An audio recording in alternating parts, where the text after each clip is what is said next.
রহমতের নবী, হায়াতুন নবী, জিন্দা নবী। নবীজিকে যদি কোনো কাফের, মুশরিক, ইহুদি যে হোক না কেন, যদি আমার রাসূলকে অন্তর দিয়ে ভালোবাসে, দিল দিয়ে ভালোবাসে, আমার আল্লাহ ওই মানুষটাকে আর কোনো দিন জাহান্নামে প্রবেশ করাবেন না। আল্লাহ বলে দিয়েছেন, قل إن كنتم تحبون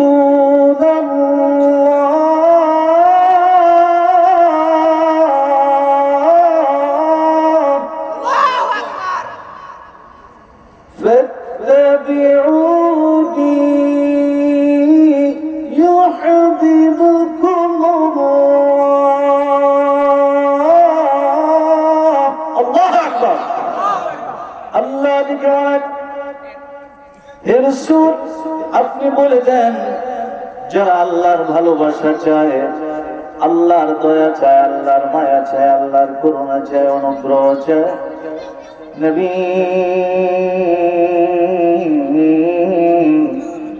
ওই লোকেরা যেন আপনাকে অনুসরণ করে, আপনাকে ভালোবাসে, আপনাকে মহব্বত করে, তবে আমি আল্লাহ তাদেরকে ভালোবাসবো। জোরে বলুন সুবহানাল্লাহ।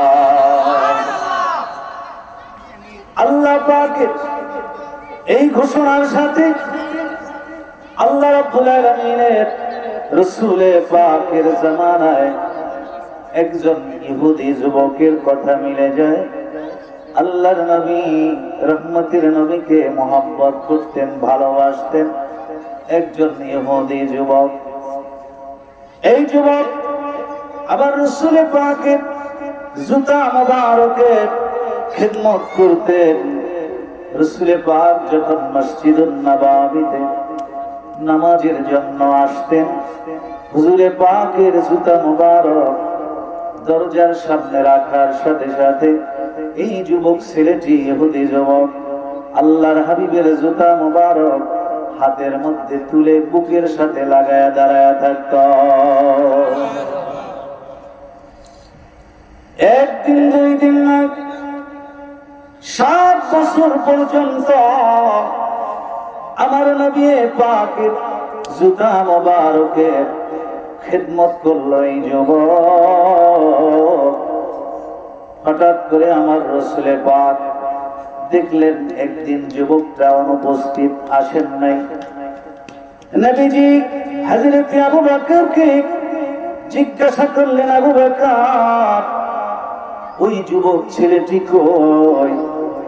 হযরত আবু বকর বললেন, হুজুর, ছেলেটি অসুস্থ হয়ে বাড়িতে আছে। আল্লাহর নবী বললেন, আবু বকর, নামাজ আদায়ের শেষে আমরা ওই যুবকের বাড়িতে তাকে দেখতে যাব।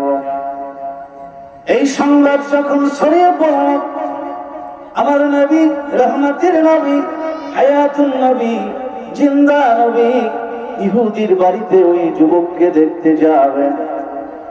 ওই যুবকের বাবা ইহুদি বাড়িটাকে সুন্দর করে পরিষ্কার করলেন। রাসূল পাকের বসার জন্য একটা সুন্দর জায়গার ব্যবস্থা করলেন। আল্লাহ নবী, রহমতের নবী, হায়াতুন নবী, জিন্দা নবী নামাজ শেষে হযরতে আবু বকরকে নিয়ে আরো কিছু সাহাবীরা ওই যুবকের বাড়ির মধ্যে চলে যায়। আমার রাসূল পাক যুবকের আব্বা হুজুরে পাককে বসানোর জন্য যেই জায়গার ব্যবস্থা করেছিলেন সেখানে বসলেন না, গিয়ে বসলেন যুবকের মাথার পাশে, বিছানার পাশে। জোরে জোরে বলুন সুবহানাল্লাহ। আমার নবী, দয়ার নবী, নূরের নবী, হায়াতুন নবী, জিন্দা নবী যুবকের পাশে বসে মাথার মধ্যে হাত মোবারক রাখলেন। রাখার সাথে সাথে আবার হাত মোবারক সরাইয়া নিলেন। আল্লাহর হাবিব যুবককে ডেকে বললেন, যুবক, কালেমা পড়ো, কালেমা পড়ো, কালেমা পড়ো। যুবক একবার আমার নবীর দিকে তাকায়, আবার একবার তার বাবার চেহারার দিকে তাকায়, আল্লাহর হাবিবের চেহারার দিকে তাকায়, আবার তার বাবার চেহারার দিকে তাকায়, আল্লাহর নবীর নূরের চেহারা মুবারকের দিকে যখন তাকায়, যুবকের কলিজার মধ্যে আমার নবীর জন্য প্রেম ভালোবাসা ঢেউ খেলে জোরে জোরে বলুন সুবহানাল্লাহ। যুবকের বাবা দিকে বলে, এ আমার সন্তান, দেরি কেন করতেছো? আল্লাহর হাবিব যেহেতু তোমাকে কালেমা পড়তে বলতেছে, কালেমা পড়ে নাও, আল্লাহর হাবিবের কথা তুমি মান্য করে নাও। এক মুহূর্ত দেরি নয়, যুবক জবানের মধ্যে পড়ে নিলেন লা ইলাহা ইল্লাল্লাহ মুহাম্মাদুর রাসূলুল্লাহ সাল্লাল্লাহু আলাইহি ওয়াসাল্লাম। আল্লাহর হাবিব রহমতের নবী, হায়াতুন নবী, জিন্দা নবী, জবানের সাথে জবান মিলায়া যুবক যখন কালেমা পড়লেন, কিছুক্ষণ পরে যুবকের ইন্তেকাল হয়ে গেল। আমার হুজুরে পাক রাসূলে পাক নিজে ছেলের দাফন কাফন সেরে মসজিদুন নববীর ভিতরে যখন চলে আসলেন, হযরত আবু বকর জিজ্ঞাসা করলেন, ইয়া রাসূলুল্লাহ, ইয়া হাবিবাল্লাহ, আপনার কাছে একটা প্রশ্ন করতে চাই। নবী গো, যদি আপনি অনুমতি দেন, আমি আপনাকে একটা কথা জিজ্ঞাসা করতে চাই। হযরত আবু বকরকে আমার নবী বললেন, আবু বকর, তুমি কি জিজ্ঞাসা করতে চাও বলো। হযরত আবু বকর বলেন, ইয়া রাসূলুল্লাহ, ইয়া হাবিবাল্লাহ, যুবককে দেখতে যাওয়ার পর তার মাথার মধ্যে আপনি হাত বোলালেন, এরপরে সাথে সাথে হাতটি সরিয়ে নিলেন। ইয়া রাসূলুল্লাহ, ইয়া হাবিবাল্লাহ, এটা কেন করলেন আমি বুঝলাম না। আমার নবী দেখে বলে, আবু বকর, আমি যখন যুবকের পাশে বসে তার মাথার মধ্যে হাত বুলিয়ে দিলাম, আমি দেখতে পাইলাম হযরত আজরাইল এই যুবকের দেহের মধ্যে জান কবজের কাজ শুরু করে দিয়েছে। আমি আল্লাহর কাছে একটা ফরিয়াদ করলাম, আল্লাহ,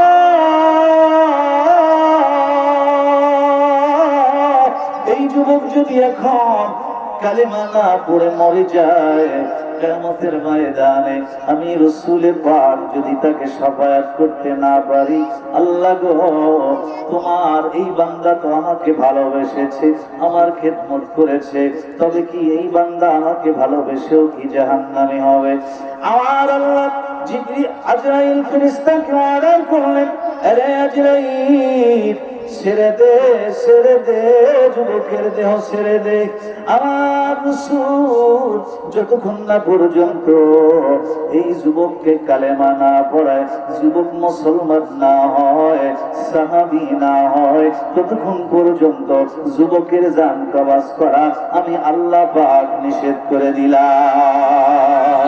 নারে তাকবীর, নারে রিসালাত, নারে তাকবীর।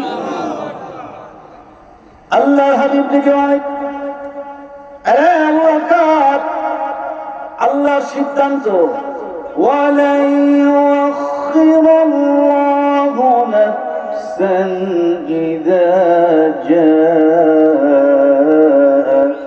আজালুহা,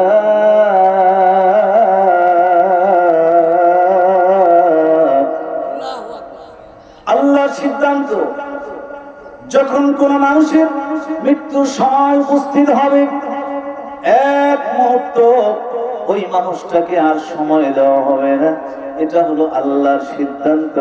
কিন্তু আমার রাসূল যখন চাইলেন, আমার আল্লাহ সঙ্গে সঙ্গে যুবকের হায়াত বাড়াইয়া দিলেন। আমার নবী যদি চায় কোন মানুষের অবধারিত মৃত্যুর সময়ও, আমার নবী যদি চায়, আমার আল্লাহ তার হায়াত বাড়াইয়া দিতে পারে কি পারে না? হযরত আবু বকরকে আমার রাসূল ডেকে বলেন, আবু বকর, আমি রাসূলুল্লাহ যখন তাকে কালেমা পড়াইলাম, যখন আমি চাইলাম, তখন আমার আল্লাহ তার জান কবজ করলেন।